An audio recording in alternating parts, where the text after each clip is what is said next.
গতকাল রংপুর রাইডার্সের বিপক্ষে স্ট্যান্ডবাজি দেখালেন ডেভিড ওয়ার্নার। ১৯তম ওভারের প্রথম ৩ বলে এলো মোটে ২ রান।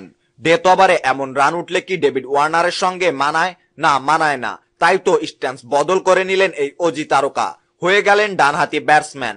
এরপর দেখালেন আয়নাবাজি ভেলকি, ৩ বলে তুলে নিলেন ১৪ রান। সিলেট সিক্সার্সও পেয়ে গেল বড় ইনিংস। এরপর থেকেই এ নিয়ে চলছে আলোচনা। অথচ এমন ঘটনা ২৫ বছর আগেও দেখেছিল ক্রিকেট বিশ্ব। ভারতের রঞ্জি ট্রফিতে কর্ণাটক ও সৌরাষ্ট্রের গুরুত্বপূর্ণ ম্যাচ চলছিল।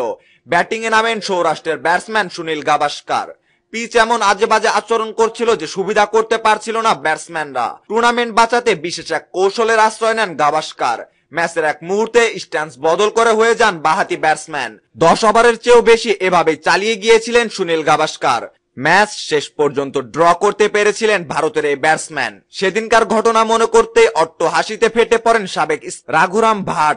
তিনি বলেন, সেই ঘটনা ভোলার মতো নয়। সেদিন বল ডান দিকে টার্ন করছিল, আমি শুধু লাইন ঠিক করে ভালো জায়গায় বোলিং করে যাচ্ছিলাম। সে বলের মুখোমুখি হওয়াটা বাঁহাতিদের জন্য অত সহজ ছিল না। আর যদি সামনে এসে ব্যাটিং করে অথবা প্যাটকে কাজে লাগায় তাহলে তার বিপক্ষে বল করা দারুণ ব্যাপার ছিল। ১২ থেকে ১৩ ওভারের মতো বাঁহাতে ব্যাটিং করার মতো যে সাহস সে দেখিয়েছে সেটি এক কথায় অসাধারণ। অনেকেই বলে থাকে গাভাস্কার বাঁহাতে ব্যাট করে কাজটি ঠিক করেননি, এটা বলারকে অশ্রদ্ধা জানানোর মতো। কিন্তু ভাটের মত ভিন্ন। তার মতে, আমি এটাকে খারাপ কিছু মনে করি না।